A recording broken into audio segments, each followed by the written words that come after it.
ঢাকা দক্ষিণ সিটি কর্পোরেশনের সাবেক সফল মেয়র জনাব মোহাম্মদ সাইদ খোকন এবং তার পরিবারের ব্যাংকের হিসাব ফ্রিজের অবরুদ্ধ করার জন্য একটি নির্দেশনা আদালত কর্তৃক প্রদান করা হয়েছে। এ বিষয়ে আজকে তার মন্তব্য প্রকাশ করার জন্য সাংবাদিক সম্মেলনে উপস্থিত আছেন ঢাকা দক্ষিণ সিটি কর্পোরেশনের সাবেক সফল মেয়র, বাংলাদেশ আওয়ামী লীগ কার্যনির্বাহী কমিটির সম্মানিত সদস্য জনাব মোহাম্মদ সাইদ খোকন।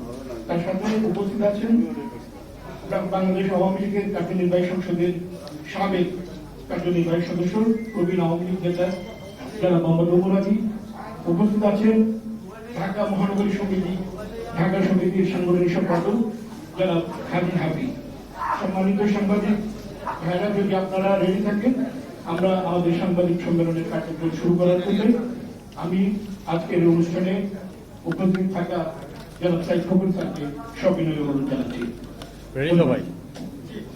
শুরু করব। বিসমিল্লাহির রহমানির রহিম। উপস্থিত সাংবাদিক ভাই বোনেরা, উপস্থিত সুধী মণ্ডলী, আমার সালাম এবং শুভেচ্ছা গ্রহণ করুন। আপনারা নিশ্চয়ই ইতিমধ্যে জেনেছেন, দুর্নীতি দমন কমিশনের আবেদনের প্রেক্ষিতে আদালতের এক আদেশ বলে আমার এবং আমার পরিবারের 8টি ব্যাংক অ্যাকাউন্ট ফ্রিজ করা হয়েছে। যে 8টি ব্যাংক অ্যাকাউন্টে আমার এবং আমার পরিবারের 7,62,74,603 টাকা হিসাবে রক্ষিত রয়েছে।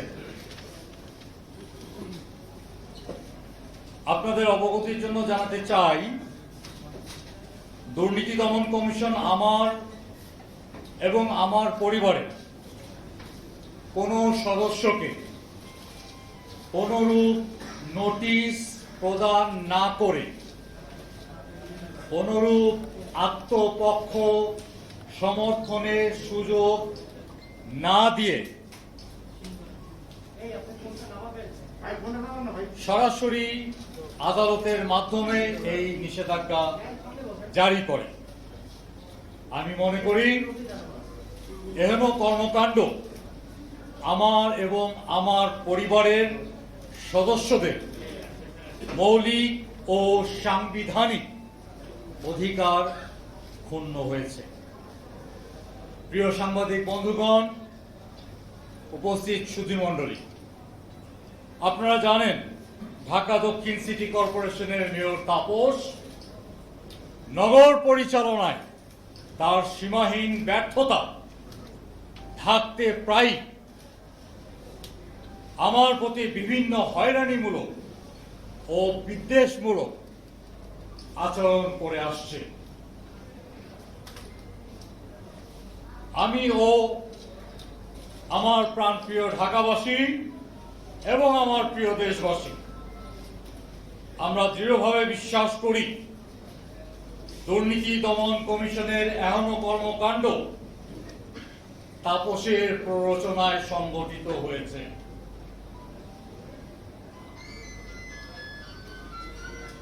বর্তমান করোনা পরিস্থিতিতে আমার এবং আমার পরিবারের ব্যাংক অ্যাকাউন্ট বন্ধ থাকলে আমাদের পারিবারিক ব্যবসা প্রতিষ্ঠানের কর্মকর্তা কর্মচারীদের বেতন প্রদান বন্ধ হয়ে যাবে। আমাদের বিভিন্ন প্রতিষ্ঠানের বকেয়া পাওনা বন্ধ হয়ে যাবে। আমার সংসার পরিচালনা করা দুরূহ হয়ে পড়বে। বিভিন্ন ইউটিলিটি বিল থেকে নিয়ে শুরু করে নিত্য প্রয়োজনীয় সমস্ত কিছু আমার জন্য কষ্টসাধ্য হয়ে পড়বে। আমি দুর্নীতি দমন কমিশনকে অনুরোধ করব, আপনারা আদালতের মাধ্যমে আমার জব্দকৃত অ্যাকাউন্ট সচল করে দিয়ে আমাকে স্বাভাবিক জীবনযাত্রা পরিচালনার সুযোগ করে দেবেন, যেটা আমার মৌলিক এবং আমার পরিবারের মৌলিক এবং সাংবিধানিক অধিকার। তদন্ত করতে আমার কিংবা আমার পরিবারের কোনো আপত্তি নেই। দুর্নীতি দমন কমিশন তদন্ত করতেই পারে, কিন্তু কারো প্ররোচনায় কোন দলাদলিতে নিজেকে দুর্নীতি দমন কমিশন জড়াবে একজন নাগরিক হিসেবে আমি এটা প্রত্যাশা করি না। আমি কমিশনের নিরপেক্ষ ভূমিকা একজন নাগরিক হিসেবে দেখতে চাই। এই শহরে যেমন লক্ষ নাগরিক রয়েছে, কোটি নাগরিক রয়েছে, আমিও একজন সাধারণ নাগরিক। একজন সাধারণ নাগরিকের যে প্রাপ্য অধিকারটুকু রয়েছে, আমি সেই প্রাপ্য অধিকারটুকু ফিরে পেতে চাই। আপনারা জানেন, আমার পরিবার এই শহর তথা এদেশে প্রায় 1 শতাব্দী যাবৎ আমরা মানুষের সেবা করে আসছি।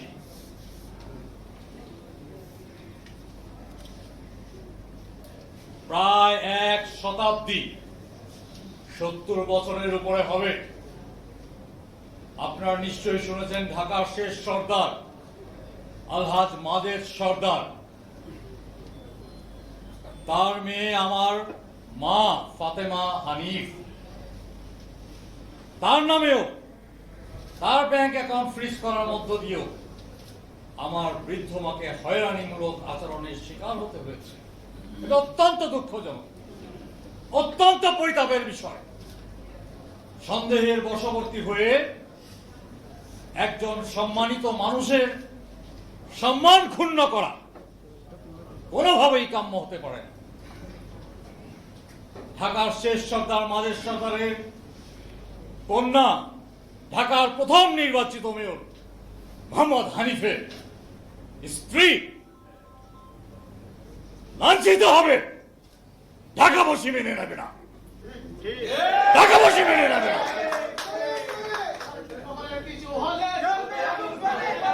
আমরা যদি দাঁড়াও, আমার পরিবার আমরা যদি ব্যবসায় মনোযোগ দিতাম, এই পরিবার বাংলাদেশের শীর্ষ ধনীদের অন্যতম থাকত। সারা জীবন এই শহরের জন্য আমার পূর্বপুরুষরা করে গেছেন, আমার নানা মাদের সর্দার করে গেছেন, আমার প্রয়াত পিতা মোহাম্মদ হানিফ করে গেছেন। দীর্ঘ 25 বছর ঢাকা মহানগর আওয়ামী লীগের সভাপতি হিসেবে এই নগরের মানুষের অধিকার আদায়ের সংগ্রামে লিপ্ত ছিলেন। জাতির জনক বঙ্গবন্ধুর একান্ত সচিব হিসেবে বাংলার মুক্তি সংগ্রামের প্রতিটি ক্ষেত্রে মোহাম্মদ হানিফের অবদান এই শহরের মানুষ স্বীকার করে।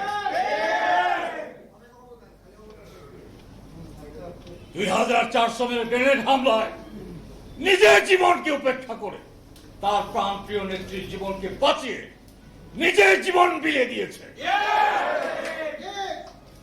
সেই মোহাম্মদ হানিফের স্ত্রী আমার বৃদ্ধ মাতা লাঞ্ছিত হবে, অপমানিত হবে, ঢাকা শহরের মানুষ মেনে নেবে না। 1 শতাব্দী এই শহরের মানুষের পাশে আছি। আমি যদি ব্যবসা বাণিজ্য করতাম, এই শহরের অন্যতম ধনী হতে পারতাম। 1987 সালে তৎকালীন 33 নং ওয়ার্ড আওয়ামী লীগের একজন সম্পাদক হিসেবে আমার রাজনৈতিক জীবনের শুরু।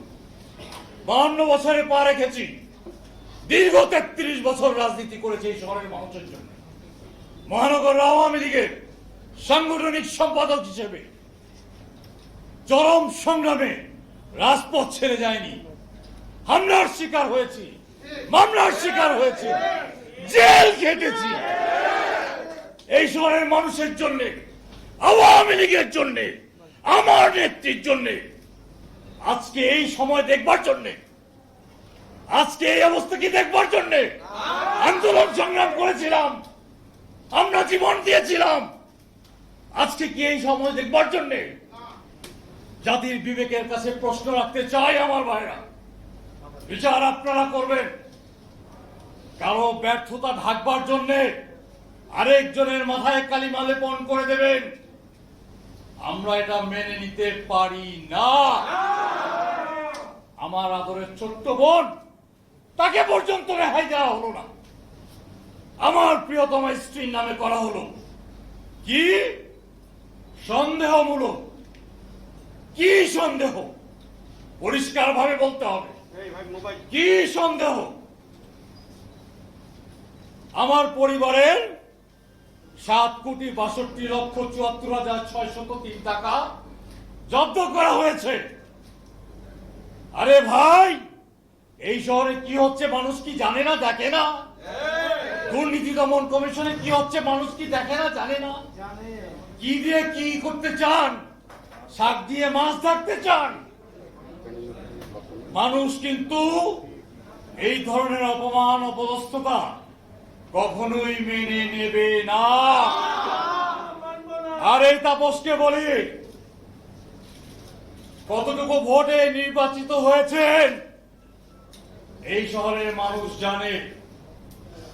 কত পার্সেন্ট ভোট পেয়েছেন এই শহরের মানুষ জানে। যাই হোক, ক্ষমতায় আছেন, মানুষের কাজ করেন। আরে ভাই, ঢাকার মরা লাশটার উপর তো ট্যাক্স বসিয়ে দিয়েছে। ঢাকার মরা মানুষের উপর, লাশের উপর ট্যাক্স বসিয়ে দিয়েছে।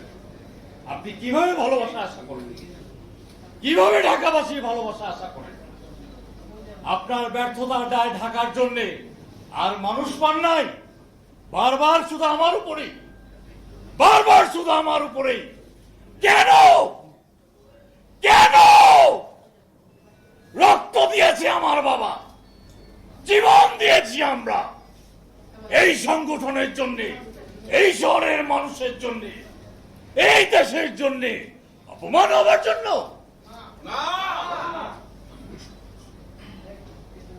আইনি মোকাবেলা করব, সাথে সাথে ঢাকাবাসীকে নিয়ে প্রয়োজন হলে আরেকবার সংগ্রাম হবে।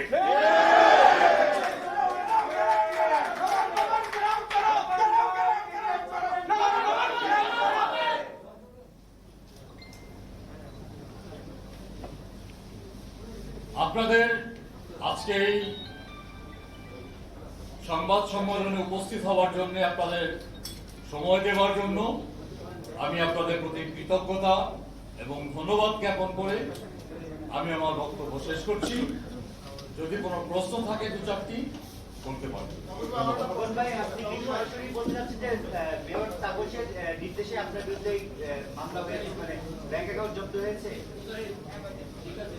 আমি বলেছি, মেয়র তাপস তার ব্যর্থতা থাকার জন্য বারবার বারবার আমার প্রতি হয়রানি ও বিদ্বেষমূলক আচরণ করে আসছে। তাই খুব স্বাভাবিকভাবেই আমার মনে বিশ্বাস জন্মেছে। শুধু আমার মনে নয়, শুধু ঢাকাবাসীর মনে নয়, দেশবাসীর মনেও বিশ্বাস জন্মেছে। তার প্ররোচনাতেই এই কাণ্ড ঘটেছে।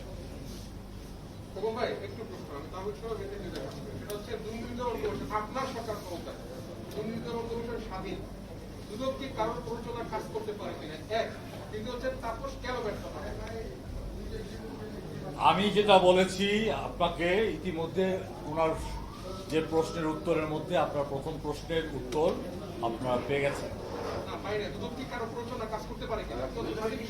এটা আপনি, আমার বিশ্বাস জন্মেছে তাপসের ক্রমাগত হয়রানি এবং বিদ্বেষমূলক আচরণে। শুধু আমার নয়, ঢাকাবাসী তথা দেশবাসী কালকে যখন দেখলো, সবার মনে বিশ্বাস জন্মেছে তার প্ররোচনায় এমন কাণ্ডটি ঘটেছে।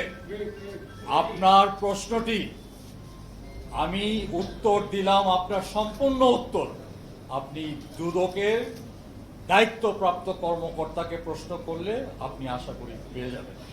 খোকন সাহেব, দ্বিতীয় প্রশ্ন হলো মেয়র তাপস কেন ব্যর্থ বলে আপনি মনে করছেন? ব্যর্থতার চারিদিক, মৃত লাশের উপরে আমি লাশ দাফন ফ্রি করে দিয়েছিলাম, করেছি কি করি নাই? আমার ঢাকাবাসী দাফনের পয়সাটুকু দিতে পারে না, গরিব দুঃখী মানুষ ভাই। হঠাৎ করে মরে গেলে একটা দাফন কাফন করতে গেলে 12 থেকে 14,000 টাকা লাগে। আমি মানুষের বাড়িতে বাড়িতে যাই, যখন মানুষ মারা গেলে বাড়িতে বাড়িতে গিয়ে দেখেছি কান্না। সামান্য পয়সা, একজন নাগরিক হিসেবে আমার অভিজ্ঞতা রয়েছে, আমি ফ্রি করে দিয়েছিলাম। আজকে আজিমপুরে গিয়ে দেখেন, একটা লাশ নামানোর আগে টিকিট লাগে।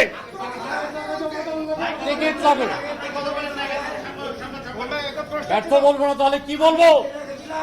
আজকে এই শহরে দাঁড়ান, এই শহরের মোড়ে মোড়ে একটা ব্যাগ নিলে আপনার কিছু মানুষ চাঁদা তোলা শুরু করে, একটা স্লিপ দিয়ে দেয়। দেয় কি দেয় না বলেন?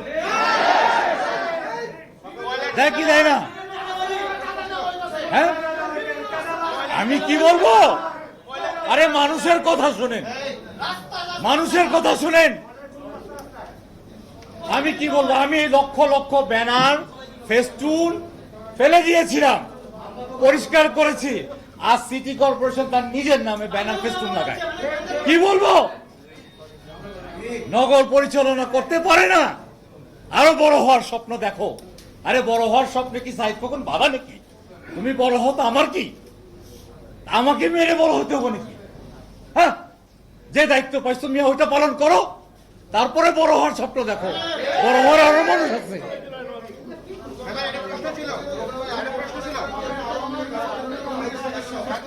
একটা প্রশ্ন ছিল, আপনি আওয়ামী লীগের কেন্দ্রীয় কমিটির সদস্য, কিন্তু আজকে আপনি যে ঘোষণা দিলেন যে আমি আন্দোলনে যাব, প্রয়োজনে ঢাকাবাসীকে নিয়ে আন্দোলনে যাব, কিন্তু আপনি আওয়ামী লীগের সদস্য, আওয়ামী লীগ সরকার ক্ষমতায় আছে, আপনি কি আওয়ামী লীগের সভানেত্রী বা প্রধানমন্ত্রী হিসেবে অবগত করেছেন, বা আপনার খুবই বই প্রকাশটা? বাংলাদেশ আওয়ামী লীগ এবং জননেত্রী শেখ হাসিনার ইতিহাস সংগ্রামের ইতিহাস, আমার নেত্রীর ইতিহাস আত্মত্যাগের ইতিহাস, আমার নেত্রীর ইতিহাস নিজেকে বিলীন করে দিয়ে গরিব দুঃখী মানুষের পাশে দাঁড়ানোর ইতিহাস। আমার নেত্রী যদি দেখে এই শহরের মানুষ নিষ্পেষিত হচ্ছে, আমার নেত্রী যদি দেখে এই দেশের মানুষ নিষ্পেষিত হচ্ছে, আপনি কি মনে করেন আমার নেত্রী চুপ করে বসে থাকবে? Impossible, impossible. এখন ভাই আপনার প্রশ্ন হলো যে এই প্রেস কনফারেন্স কি তাপসের বিরুদ্ধে নাকি দুর্নীতি দমন কমিশনের বিরুদ্ধে? যেহেতু মামলাটি দুর্নীতি দমন কমিশনের মামলা এবং মানি লন্ডারিং আইনের 18 বিধি অনুযায়ী এই আপনার ব্যাংক অ্যাকাউন্টগুলো দুদকের আবেদনের প্রেক্ষিতে আদালত ফ্রিজ করেছে। আপনার প্রেস কনফারেন্স তাহলে কার বিরুদ্ধে? আপনি উচ্চ আদালতে যেতে পারতেন, তাহলে প্রেস কনফারেন্স করলেন কেন? আমার কাছে বিভিন্ন সাংবাদিক ভাইরা প্রতিক্রিয়া জানতে চেয়েছে। এই এতগুলো সাংবাদিক ভাইদেরকে বিচ্ছিন্নভাবে প্রতিক্রিয়া দেওয়া আমার জন্য দুরূহ ছিল। তাছাড়া গতকালকে আমার কাছে আদালতের কাগজও এসে পৌঁছায়নি, সেজন্য বলেছি আমি আজকে কাগজ হাতে পাবো। ইনশাল্লাহ কাগজ হাতে পেয়েছি, আপনাদেরকে ডেকে আমি আমার প্রতিক্রিয়া ব্যক্ত করেছি, কারো বিরুদ্ধে না। যা বলেছি আল্লাহকে হাজির নাজির রেখে বলি, সব শক্ত কথা বলেছি। আপনি কি বলতে চাচ্ছেন যে দুদককে ব্যবহার করে তাপসের কোনো ফায়দা নিতে? একই প্রশ্ন বারবার আসছে, প্রশ্নের উত্তরটা কিন্তু আমি অলরেডি আমি দিয়ে দিয়েছি। খোকন ভাই, আপনি কি মেয়র হওয়ার পরে, খোকন ভাই দিকে, আপনি কি মেয়র হওয়ার পরে এখন পর্যন্ত জনগণের সামনে সম্পদের হিসাব দিয়েছেন কিনা বা দিবেন কিনা? জনগণের কাছে সম্পদের হিসাব দেব কি দেব না? ইনকাম ট্যাক্সের রিটার্ন দিয়েছি না জমা? এটার মধ্যে আছে না? 2020-2021 সালের রিটার্ন সাইদ খোকন জমা দিয়েছে, আপনি গিয়ে দেখে আসেন আমার কি সম্পদ আছে। জনপ্রতিনিধি হিসাবে আমার দায়িত্ব আমি পালন করেছি up to date. Up to date return দাখিল করা আছে সাইদ খোকনের। জনপ্রতিনিধি হিসাবে যে ফাও হিসাবে আসি না। প্রধানমন্ত্রী শেখ হাসিনার যে ইয়া ছিল জনপ্রতিনিধিরা তাদের সম্পদ হিসাব জনগণের সামনে দিবে, সেটা দিবেন কিনা? জনগণের সামনে বলতে কি আপনি বলেন যে পল্টন ময়দানে আমি কি আমার সম্পত্তির হিসাব দিব? হ্যাঁ? আরে ভাই, সরকারের সংস্থা আছে না, সম্পত্তির হিসাব দেওয়ার আপনি কি আশ্চর্য প্রশ্ন করেন? সরকারের ডিপার্টমেন্ট আছে না, তা আমি তো ডিপার্টমেন্টেই দিলাম। হ্যাঁ, কি কোন আপনি অদ্ভুত ধরনের প্রশ্ন। I hope you are satisfied all. Thank you.